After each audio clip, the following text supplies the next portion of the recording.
तो पिछली क्लास में हमने देखा था कि इंडिया में जो रिवॉल्यूशनरी एक्टिविटीज़ हुई थी 1920 से 30s के बीच में, उनके बारे में हम पढ़ रहे थे। और इसमें हमने हिंदुस्तान रिपब्लिकन एसोसिएशन ग्रुप जो बना था चंद्रशेखर आज़ाद और भगत सिंह द्वारा, उसका हमने रोल देखा था। और इस वाले वीडियो में जो युगांतर और अनुशीलन ग्रुप रह गए थे सुभाष चंद्र बोस और सूर्य सेन जी के, उनके बारे में हम थोड़ा जानेंगे। और चिटगोंग आर्मरी रेड ग्रुप क्या था वो भी हम देखेंगे, है ना। और इनके क्या क्या एक्शंस थे और उनके क्या क्या कॉन्सिक्वेंसेस हुए और किस तरह से रिवॉल्यूशनरीज ने बंगाल रीजन में एक फ्रीडम स्ट्रगल में अपना रोल निभाया। ठीक है, ये हम समझेंगे। तो बंगाल रीजन के अंदर क्या क्या रिवॉल्यूशनरी एक्टिविटीज़ हो रही थी और किन लोगों के द्वारा हो रही थी, ये हम जानेंगे। कांग्रेस का जो काम था वो हमको पता है कि नॉन कोऑपरेशन मूवमेंट और ज़्यादा से ज़्यादा नॉन वायलेंट जो एक्टिविटी थी उनमें कांग्रेस इन्वॉल्व थी, है ना। ये कांग्रेस का काम था।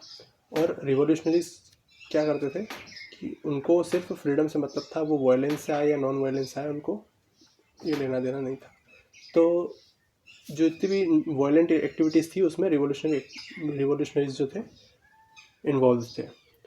तो जब नॉन कोऑपरेशन मूवमेंट चल रहा था, नॉन वायलेंट, तब उसमें तो रिवॉल्यूशनरीज ने कांग्रेस का पूरा साथ दिया लोगों से कनेक्ट करने में और लोगों के साथ जुड़ने में। पर और जो वहाँ पर जो लीडर थे कांग्रेस के वो थे CR दास, जिन्होंने जब नॉन कोऑपरेशन मूवमेंट ख़त्म हो गया उसके बाद स्वराजिस्ट वर्क जो करा, जो लेजिस्लेटिव काउंसिल के अंदर सीट लाना और वहाँ पर एज अ काउंसिल के थ्रू फ्रीडम स्ट्रगल में पार्ट लेना, एक तरह से देखा जाए तो वो CR दास ने करा था। तो उसमें उस स्वराजिस्ट वर्क में कोऑपरेट किया था किसने, रिवॉल्यूशनरीज ने CR दास के साथ।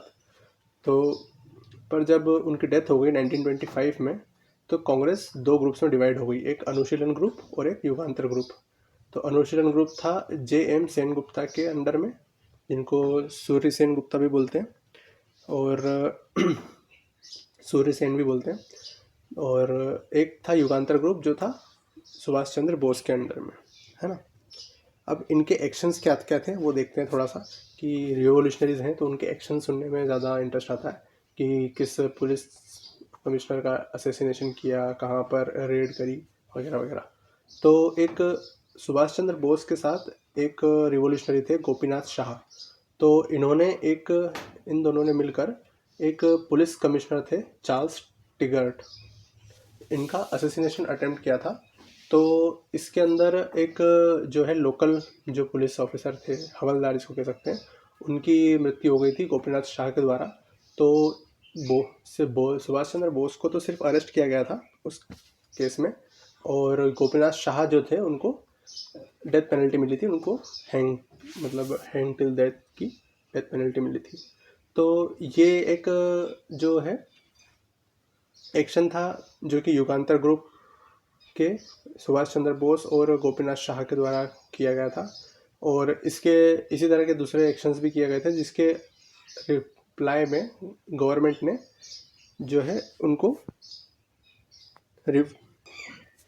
रिवॉल्यूशनरीज को रिप्रेस करने के लिए उनके अगेंस्ट एक्शन लिए थे, स्ट्रिक्ट एक्शन, जैसे कि स्ट्रिक्ट उनको सज़ा सुनाना, जैसे कि डेथ सेंटेंस सुनाना और कठोर कारावास देना। इस तरह की उनके अगेंस्ट में एक्शंस लिए गए गवर्नमेंट के द्वारा। तो इससे ये हुआ कि जो रिवॉल्यूशनरीज ग्रुप था वो थोड़ा सा उनको सेटबैक हुआ, उनको नुकसान हुआ, क्योंकि उनके अगर रिवॉल्यूशनरीज नहीं रहेंगे तो फिर काम कौन करेगा ग्रुप के अंदर।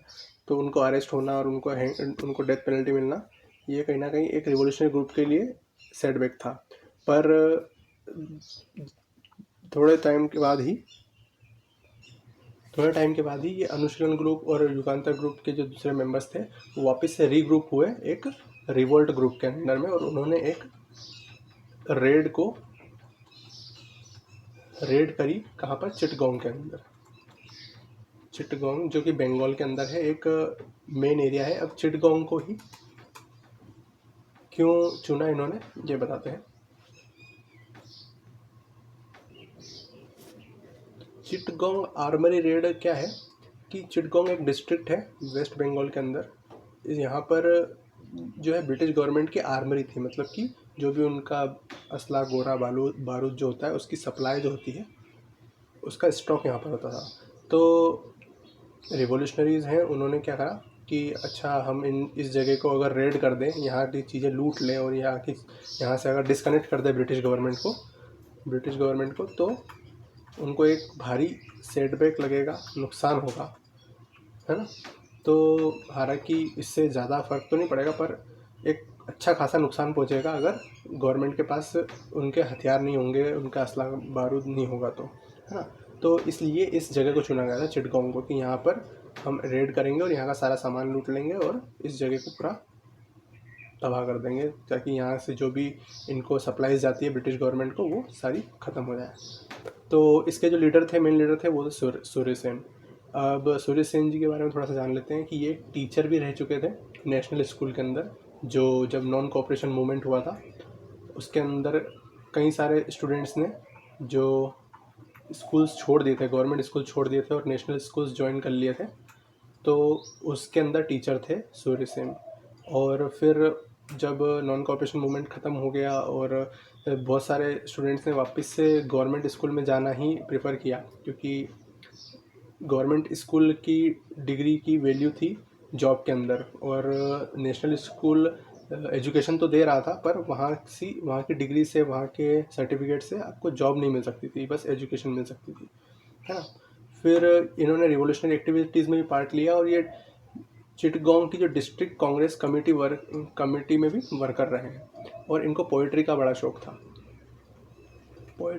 था और इसीलिए ये टैगोर और काजी नज़रुल्लाह इस्लाम के भी बहुत बड़े फैन, मतलब कह सकते हैं। तो उस टाइप से ये थे, पोइट्री के बड़े शौकीन थे, है ना। तो कौन कौन इस रेड में इन्वॉल्व था, मुख्य किरदार कौन कौन थे? सूर्य सेन के अलावा अनंत सिंह, गणेश घोष और लोकनाथ बौल, ये कुछ 4 लोग हैं, और इनके अलावा और भी लोग थे, पर ये मुख्य 4 किरदार हैं जो इस चिटगोंग आर्मरी रेड के अंदर इन्वॉल्व थे, है ना। तो इनका क्या प्लान था कि ये जो चिटगोंग आर्मरी है गवर्नमेंट की, ब्रिटिश गवर्नमेंट की, इसको सीज़ कर लेना है ना, सीज़ करना है इसको, और इसके अंदर और इसको है ना डिस्कनेक्ट करना है दूसरी डिस्ट्रिक्ट से, दूसरी जगह से, है ना। इसको डिस्ट्रॉय करना है, यहाँ की टेलीफोन लाइन को, टेलीग्राफ लाइन को, रेलवे लाइन को, सबको डिस्ट्रॉय कर देना है और इसको डिस्कनेक्ट करना है बाकी रीजन से, ताकि यहाँ से जो सप्लाईज जाती है गवर्नमेंट को वो सारी बंद हो सके। तो इनका प्लान था कि ब्रिटिश आर्मी को जो यहाँ से सप्लाई जाती है उसको रोकने के लिए इस चिटगोंग आर्मरी को इसको सीज़ करें और इसको पूरे बंगाल रीजन से डिस्कनेक्ट कर दें, है ना। तो उन्होंने वहाँ पर रेड करी और वहाँ पर फिर नेशनल फ्लैग को भी होस्ट किया और एक प्रोविजनल गवर्नमेंट, मतलब कि थोड़े टाइम के लिए गवर्नमेंट बनाई, मतलब ज़्यादा देर के लिए नहीं, पर हाँ कह सकते हो कि कुछ वक्त के लिए, कि हाँ यहाँ पर इंडियन रूल चलता है ना, इस तरह से।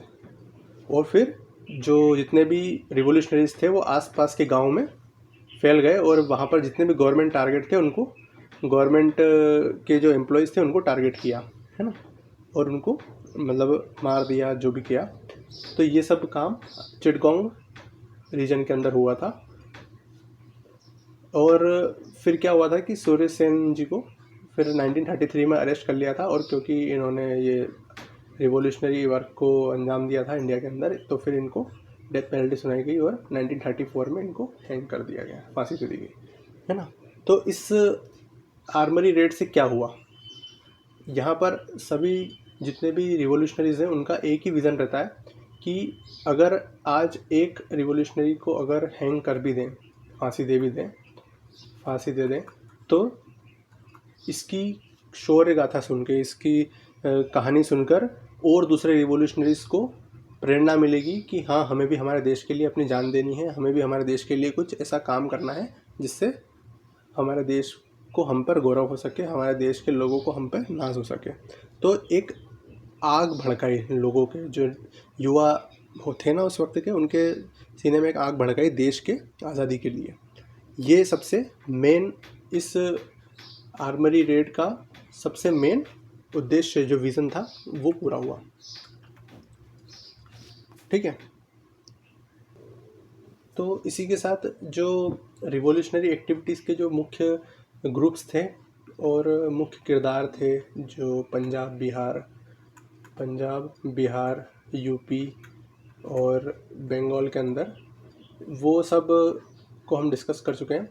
अब इसमें जो दूसरे एस्पेक्ट हैं रिवॉल्यूशन के, और कौन कौन ग्रुप्स थे जो इन्वॉल्व थे रिवॉल्यूशन के अंदर, वो हम देखते हैं, है ना। तो आगे बढ़ते हैं।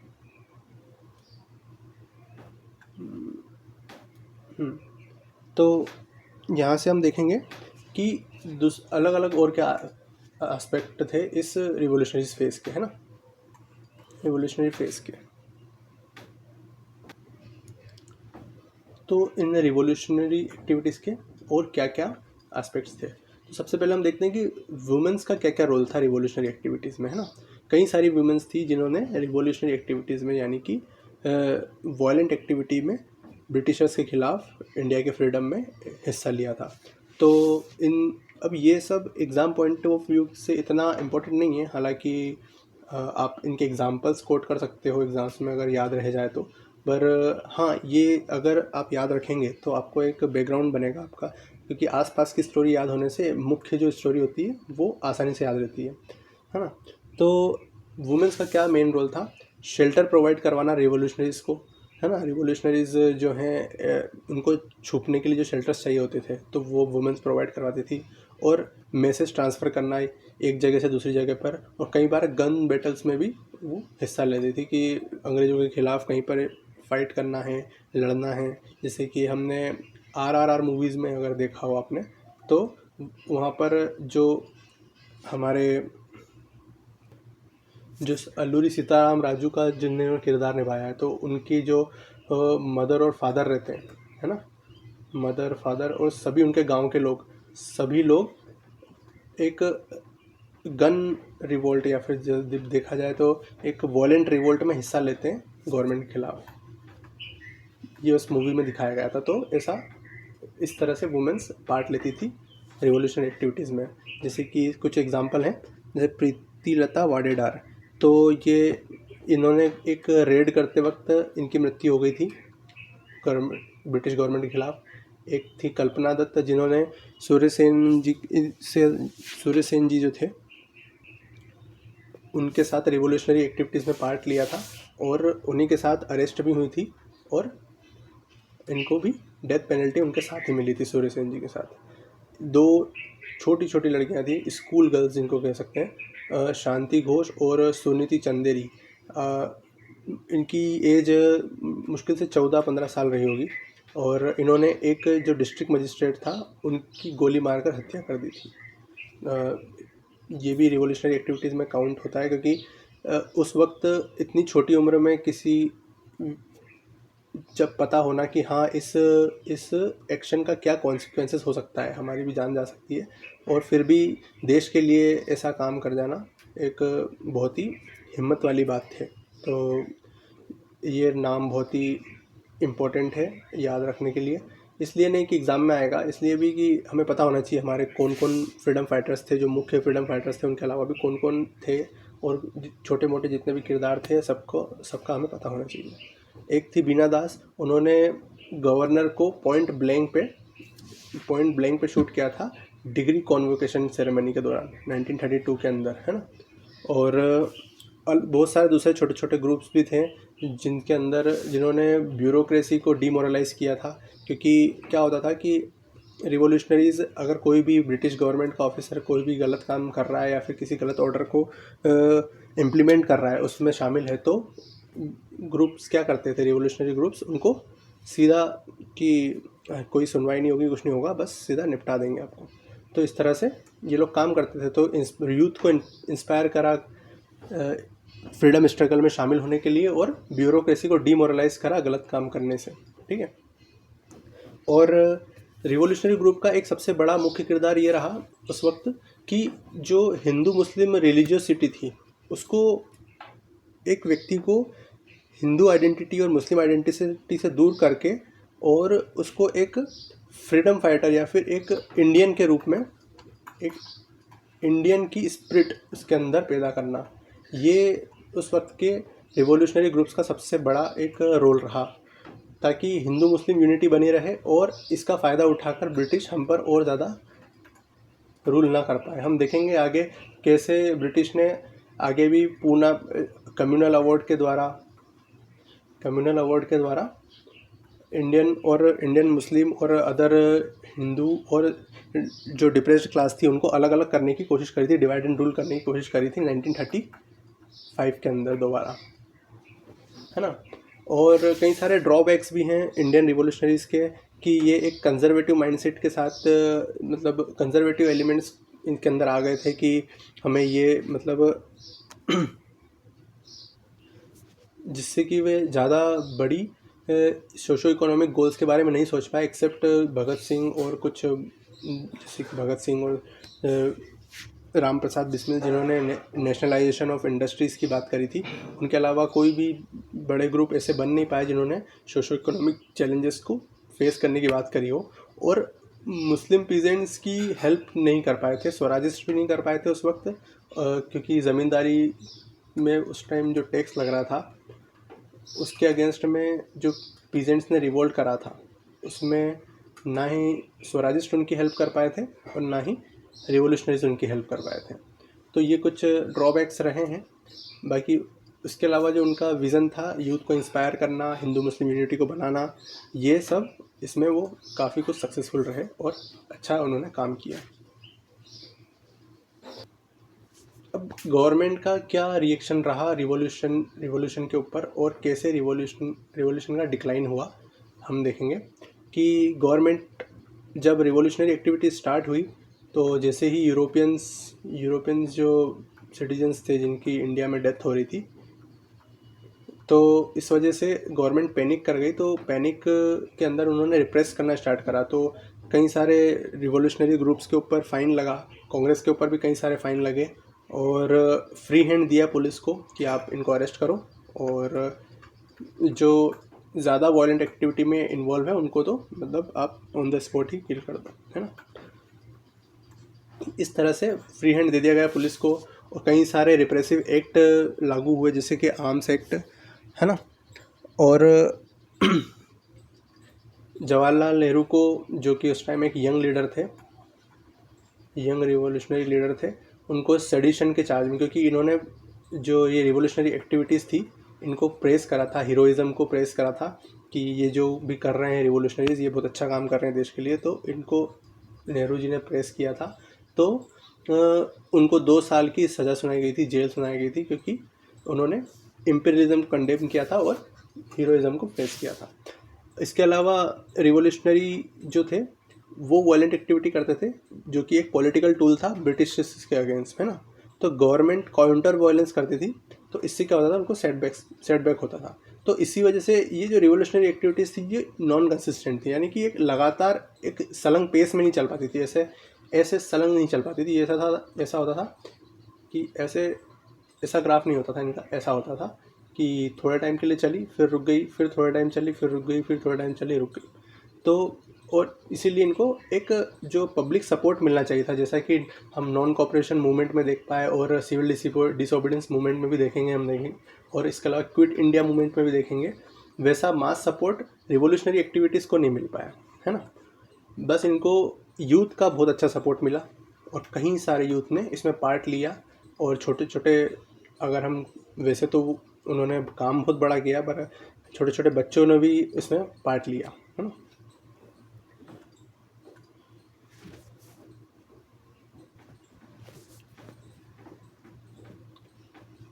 तो अब हम थोड़ा सा ये समझेंगे कि जो ये रिवॉल्यूशन है, रिवॉल्यूशन का मतलब क्या, बस ये है कि मार दो, बम विस्फोट कर दो और बस टेरर फैला दो, डर फैला दो लोगों में, ऐसा करना क्या रिवॉल्यूशन कहलाता है। तो इस पर भगत सिंह ने बहुत ही विस्तार में अपनी बात रखी है, जिसको हम यहाँ पर थोड़ा सा समराइज में समझेंगे। तो उन्होंने एक सबसे पहली बात तो ये रखी कि रिवॉल्यूशन, हम अगर सरदार उधम सिंह मूवी देखें तो उसमें भी उन्होंने अच्छे से समझाया इस बात को कि रिवॉल्यूशन का मतलब मिलिटेंसी और वायलेंस नहीं होता। इसका एक ऑब्जेक्टिव होना चाहिए कि हम किस लिए रिवॉल्यूशन कर रहे हैं, है ना।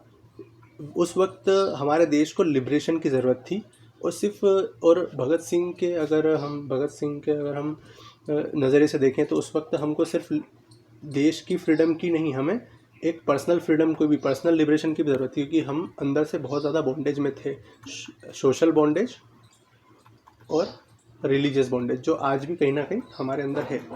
अगर हमारी सोसाइटी में हम देखेंगे तो हमारे अंदर आज भी सोशल और रिलीजियस बाउंडेज तो है भी, सही है। तो उस वक्त भगत सिंह का मोटिव सिर्फ लोगों को अंग्रेज़ों से आज़ादी दिलाना नहीं, यहाँ उनका मोटिव, उनका विज़न था कि लोग सोशल और रिलीजियस बाउंडेज से भी बाहर निकलें और यूनिटी में रहें, एक नेशनल आइडेंटिटी के साथ चलें, और साथ में वो ये भी चाहते थे कि ये कैपिटलिज्म और ज़मींदारी के खिलाफ भी उनकी लिबरेशन की वॉर थी, है ना। और उनका एक मोटिव और था कि इनजस्टिस चेंज होना चाहिए। जो इनजस्टिस होता है ना, एक व्यक्ति का जो एक्सप्लॉयटेशन होता है, उसको बदलना चाहिए। ये सब जो रूल्स बने हैं, ये सब चेंज होना चाहिए, है ना। जो इनजस्टिस करते हैं किसी पर्टिकुलर इंसान के साथ, पर्टिकुलर पर्सन के साथ, है ना। तो ये उनकी आइडियोलॉजी थी रिवॉल्यूशन की।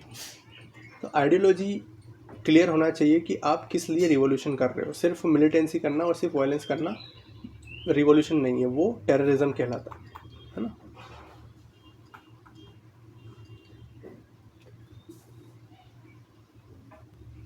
और हम भगत सिंह और दूसरे रिवॉल्यूशनरीज ग्रुप के एक्शंस में देख सकते हैं साफ साफ कि उनके विज़न शुरू से ही क्लियर थे कि उनको जो पब्लिक हैं उनमें अवेयरनेस लानी है,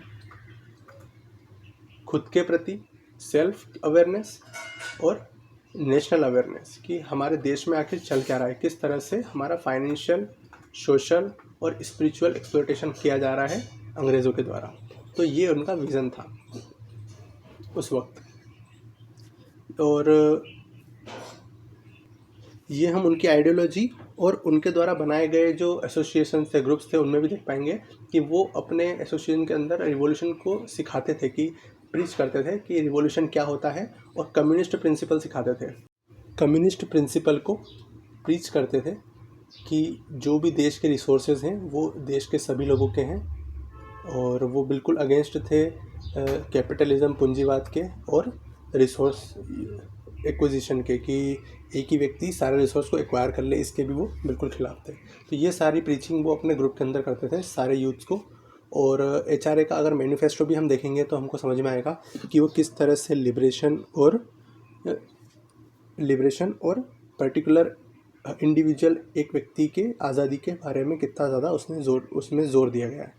तो abolition of all system which made exploitation of man by man possible, है ना, कि ऐसे सारे सिस्टम का अबोलिशन करना जो कि एक व्यक्ति के द्वारा दूसरे व्यक्ति के एक्सप्लॉयटेशन को पॉसिबल बनाए, है ना। ये उनके मैनिफेस्टो का सबसे फर्स्ट पॉइंट है। और नेशनलाइजेशन ऑफ हैवी इंडस्ट्रीज़, कि जो जितनी भी हैवी इंडस्ट्रीज़ हैं उनका नेशनलाइजेशन करना, ताकि सोशलिज़म को अप्लाई कर सके देश के अंदर।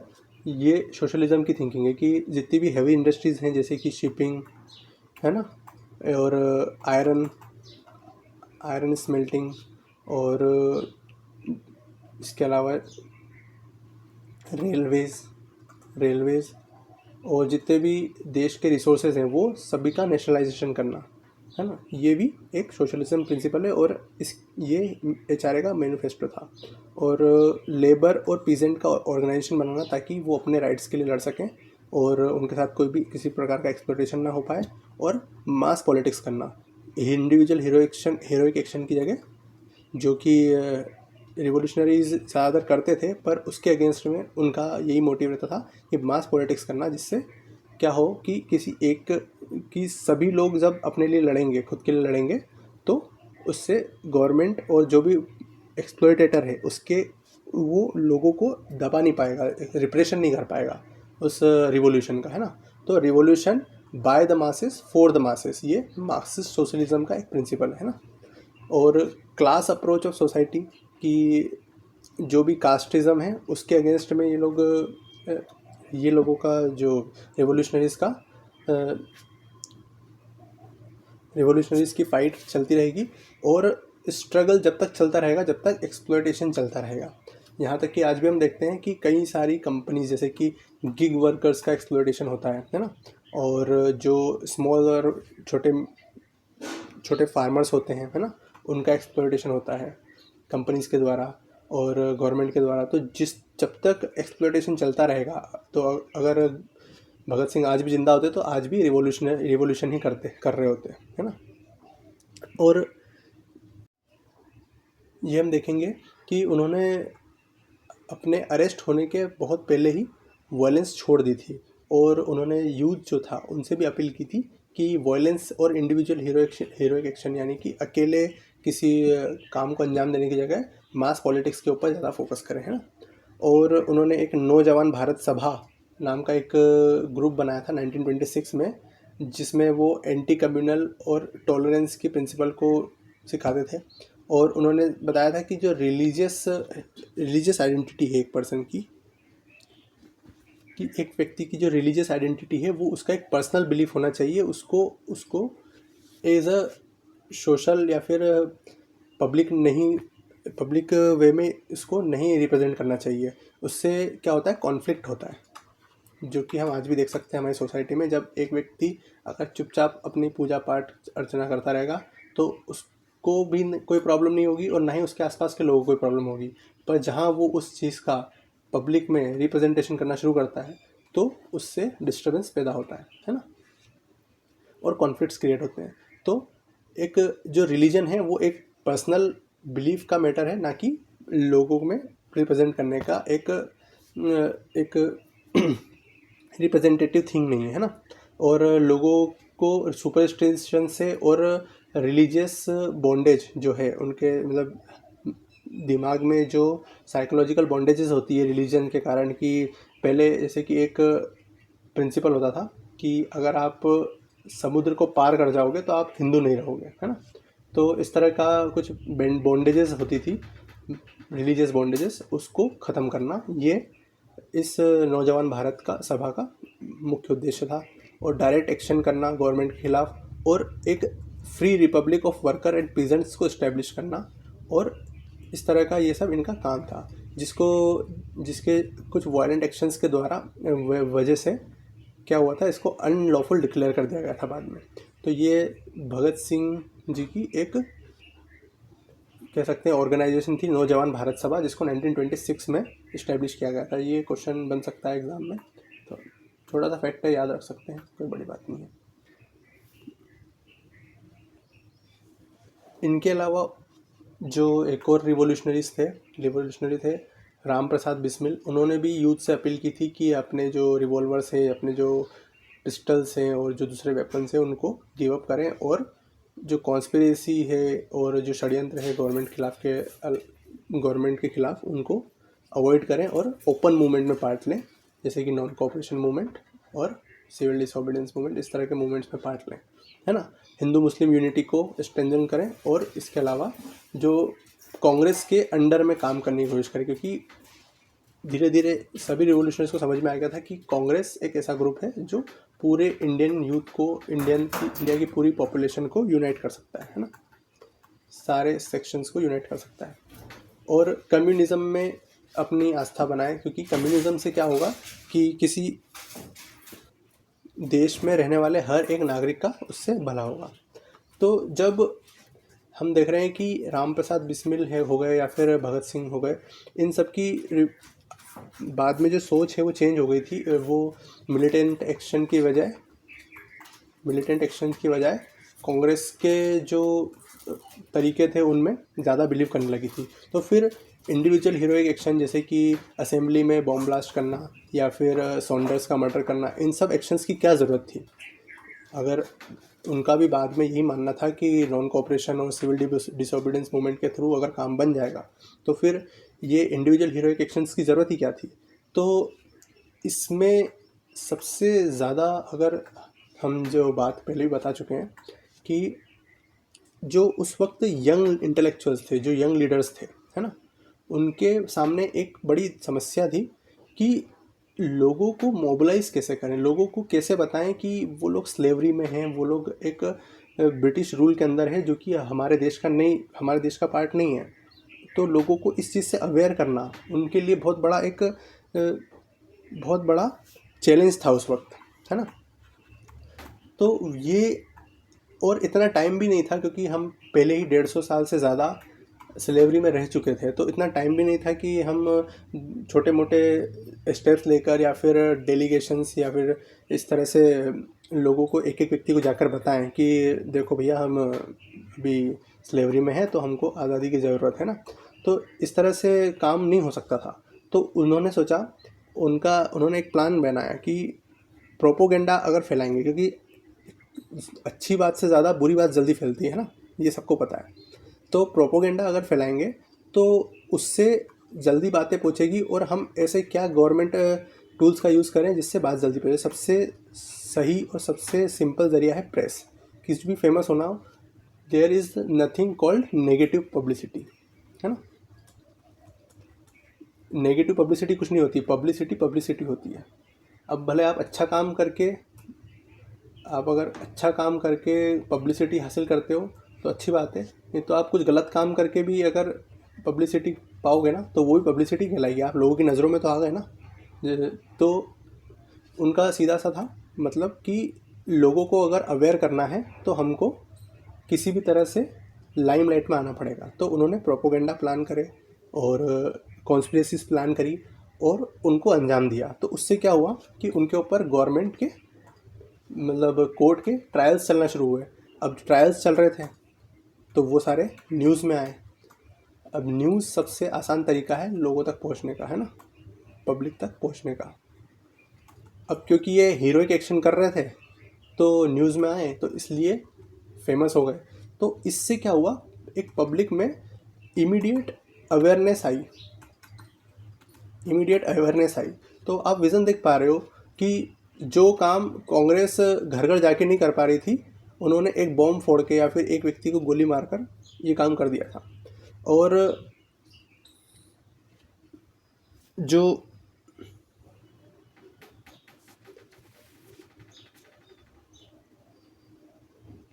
जो मॉडरेट ग्रुप्स थे उनका काम उन्होंने आसान बना दिया था, है ना।